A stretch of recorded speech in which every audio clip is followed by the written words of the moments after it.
Shalom kepada semua yang ada di luar sana. Semoga hari ini kita penuh dengan sukacita dan mampu menikmati berkat yang telah diberikan Tuhan kepada kita. Saudara yang ada di luar sana, pada kesempatan ini saya ingin berfungsi tentang kesaksian hidup saya sebelum dan selepas menerima Yesus Kristus sebagai Tuhan dan Juru Selamat dalam kehidupan saya secara pribadi. Nama saya Alison Dilip. Saya dilahirkan dalam keluarga Kristen karena ibu bapak saya pada masa itu sudah menganut agama Kristen.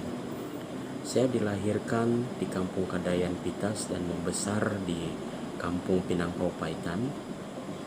Saya juga membesar di dalam lingkungan orang-orang Kristen karena masyarakat yang ada di sekitar saya pada masa itu semuanya atau majoritinya adalah orang-orang Kristen. Saya juga sering didedahkan dengan hal-hal yang berkaitan dengan kerohanian. Namun secara pribadi saya masih belum tahu dan kenal siapakah Kristus itu, apatah lagi menerimanya sebagai juru selamat dalam hidup saya. Ketika saya di alam remaja, saya seorang yang pendiam dan tidak suka bergaul dengan orang ramai, serta sentiasa mendengar nasihat keluarga, khususnya ibu bapak saya. Saya juga tidak suka dengan rokok, apalagi dengan minuman yang beralkohol. Ketika saya sudah di alam dewasa, kehidupan saya telah berubah, di mana saya mulai menjadi perokok tegar dan pemabuk. Saya juga mulai tidak mendengar nasihat dan juga melawan nasihat ibu bapak saya dan keluarga saya. Saya tidak menghiraukan nasihat mereka. Saya hanya mau menikmati kebebasan dengan berseronok tanpa memikirkan masa depan saya dengan baik.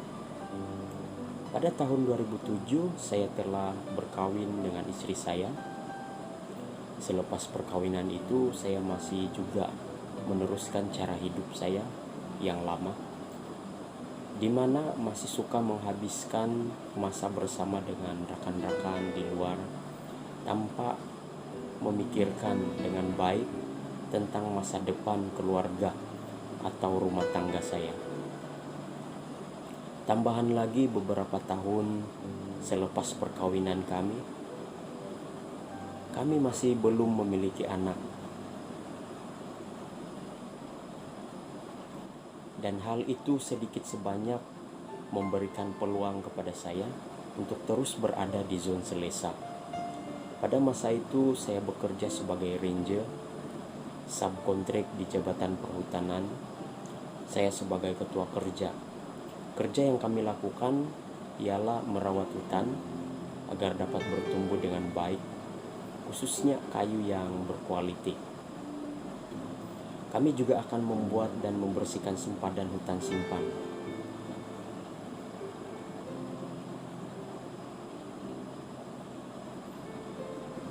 Sistem gaji kami pada waktu itu ialah pajak, dan jumlah gaji yang saya selalu peroleh tidak pernah di bawah 2.000 ringgit. Semuanya di atas 2.000. Ekonomi saya sangat baik, namun saya tidak pernah merancang penggunaan uang tersebut. Saya menghabiskannya dengan berseronok, menikmati minuman-minuman yang beralkohol. Saya selalu membelanjakan uang untuk minum bersama dengan rekan-rekan dan pernah menghabiskan 1.000 ringgit dalam beberapa jam sahaja. Saya tidak pernah menyesali hal itu, dan saya tidak pernah memikirkan tentang masa depan keluarga saya. Saya tetap dengan kebiasaan saya, disebabkan oleh kelalaian saya untuk menjaga kesehatan saya. Saya telah diserang oleh gastrik. Saya sangat menderita dengan sakit tersebut karena saya tidak dapat melakukan apa-apa kerja selama seminggu. Dokter selalu menasihati saya setiap kali saya ke hospital agar tidak lagi merokok dan meminum minuman keras. Namun apabila saya sembuh dari sakit itu, saya tetap juga dengan kebiasaan saya.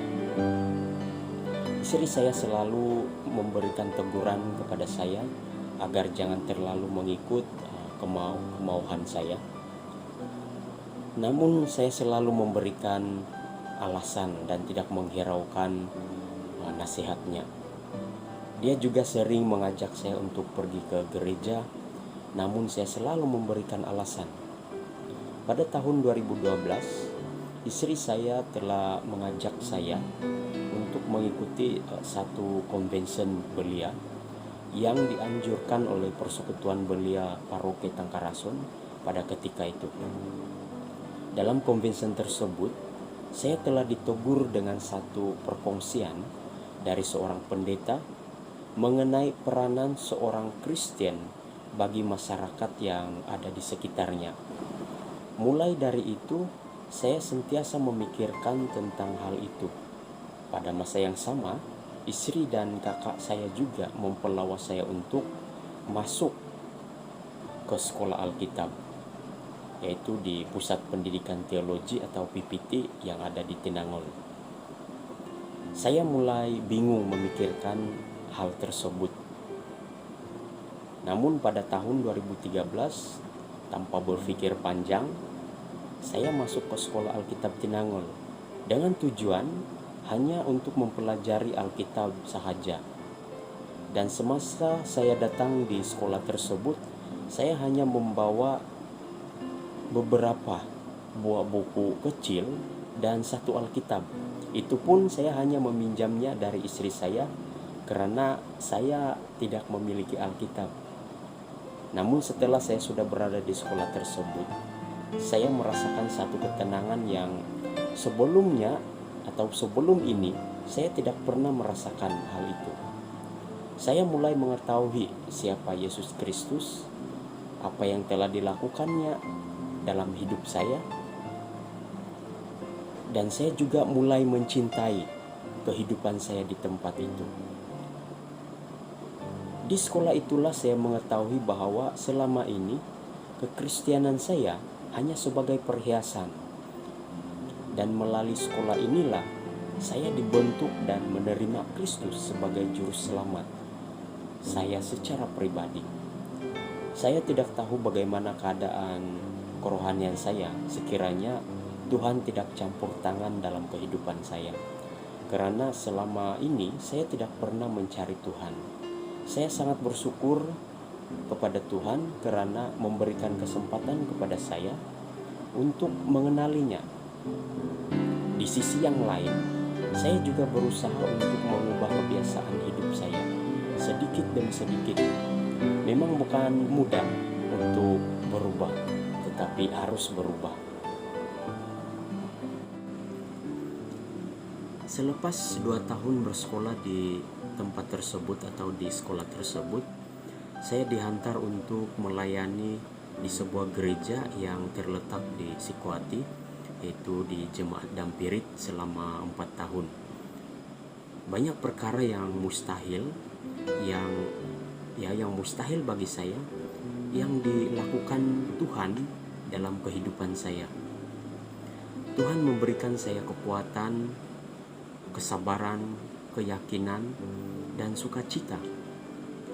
Saya juga sangat bersyukur kepada Tuhan karena telah memberikan berkat yang sangat bernilai yang telah menjadi jawaban doa istri saya selama ini, yaitu kami telah memiliki 2 orang anak.